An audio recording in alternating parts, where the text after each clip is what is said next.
Hello everyone, welcome to Dragon Emperor 03. Now that the Switch 2 has officially unveiled, I can give you, in case you guys have missed the live stream, I'll make it short and quick for what are the changes and what you can expect from the Switch 2 and what are the major differences as well.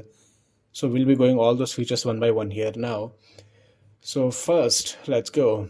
The We all were wondering what is that C button for, right? So that C button is nothing but it is just a chat functionality you can see here now. Not chat functionality, just like more of like best example I could give you close to this would be Apple's Share Play, I think. So Share Play itself, I guess that announced like something similar to this which you could do on the iPad. Here as well it is now. So now in this what you can do is you can watch with your friends. So not just chat with your friends, you can see the gameplay as well as on the camera and other things as well, which will be getting to the next part of the video, means next section here. So this is basically it. Though this is kind of like hit and miss for me though. I wouldn't have mind if this we can customize the layout. Hopefully that will be an option in the settings or something like that.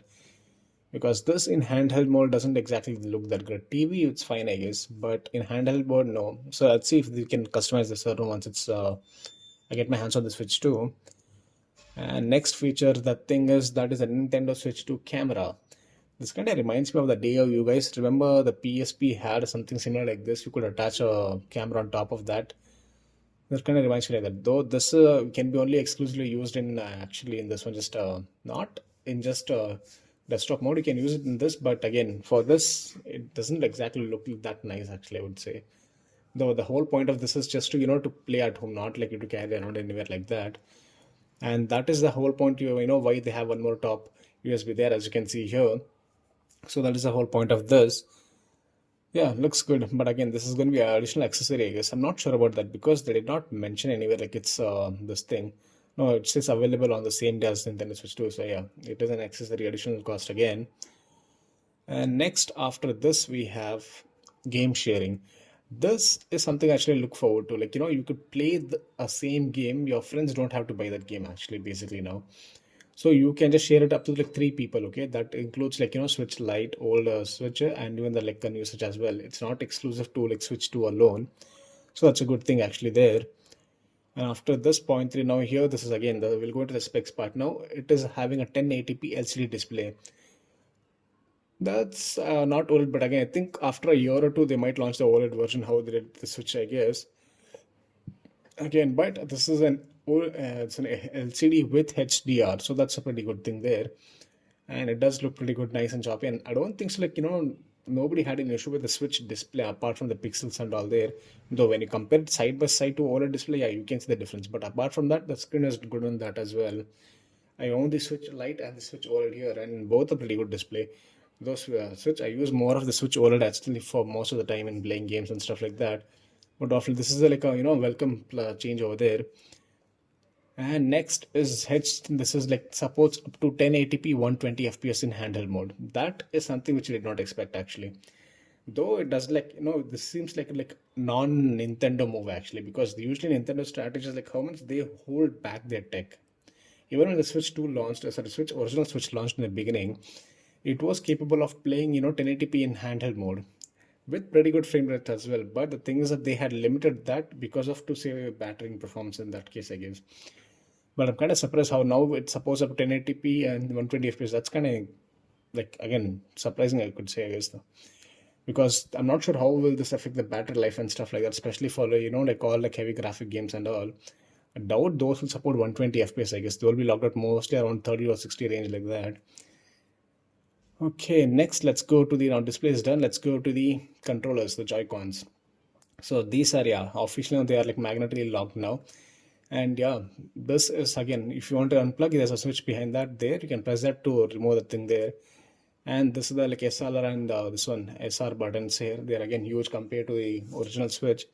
Again, that is a plus point I would say, because yeah, playing on this in handheld with on tabletop or something like that with their friends was a bit uncomfortable though. But with this, it'll be a good change. But I'm kind of curious, will they give that, the accessory part, which is like in the Switch Desire, which you can just like snap on this and use that. Let's see. Once I get my hands on it, I'll just let you know, guys. If you made it this far into the video, guys, please do like and subscribe if you haven't already. And next, yes, both the actually in the beginning of the trailer, we had seen only the one controller, Joy-Con having the Switch functionality there. but it seems like both the you can use the mouse functionality with both the Joy-Cons, not just one there. So that's a good thing. Though I'm kind of curious what kind of games will be made from this though. So let's see how it goes now. And next topic here again, this is stand. The stand is something it's like we have to just test and see how it will work out, because again, let's see. Hopefully it's made up of metal, and like the Switch, OLED, it'll be like sturdy as well as that as well. And that's a good thing there. Let's move on next the topic here. Again, storage is a big relief, but I'm kind of curious, is it enough? Because Switch 2 can now render like in dock mode, it can play games up to 4K. So for 4K games, 256, I'm not sure if it's enough or no. That is something we have to see in real life.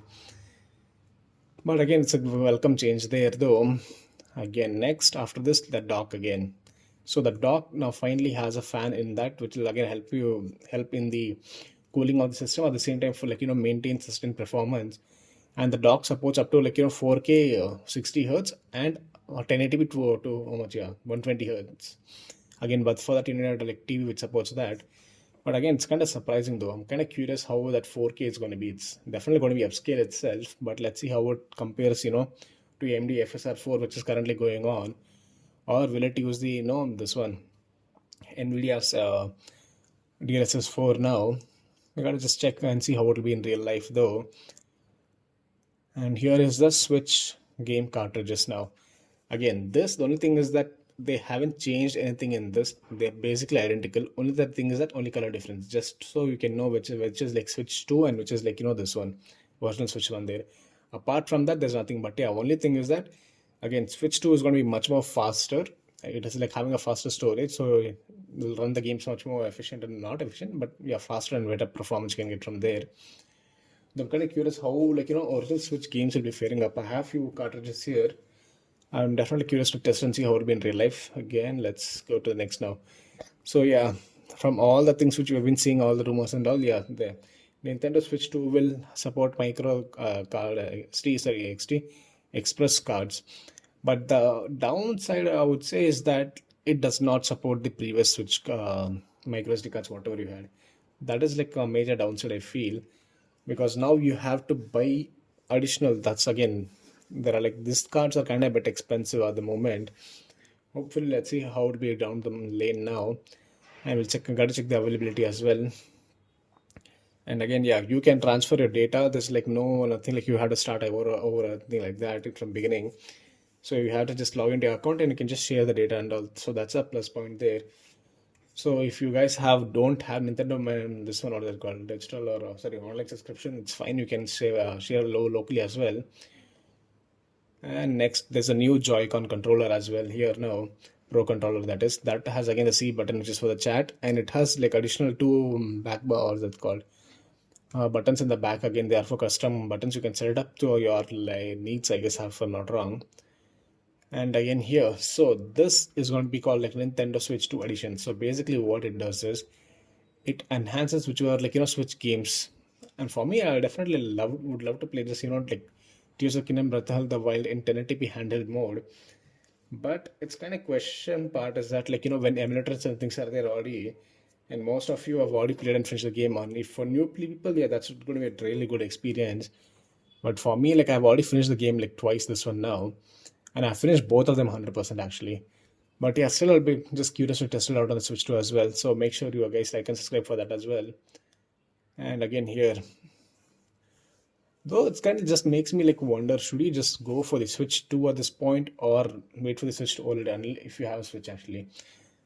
Unless I don't get my hands on it, it's kind of hard to tell though. But clearly, this is like massive update, not just like small refresh outside. This is like feels like what a generational jump should be actually.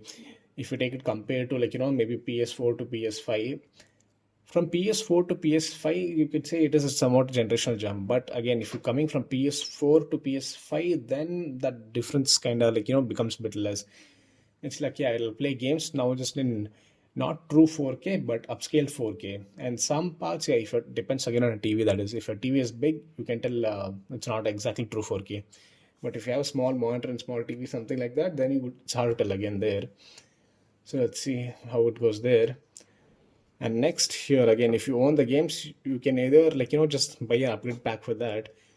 Though I feel like that is some to a certain degree. I feel like it just kind of sucks a little bit. I feel because it would have been great if like it was like sort of like not like all games or something like that, but like few party games, like selective games, first party games.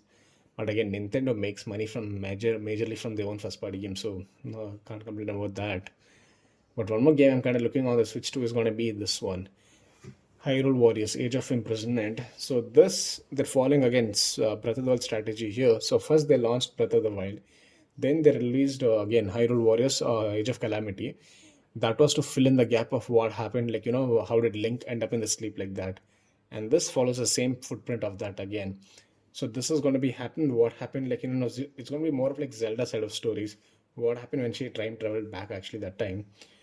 So again, that's it, guys. Thank you all for watching. Make sure you guys like and subscribe if you made this far into the video, and we'll see you next time. Bye bye. Take care.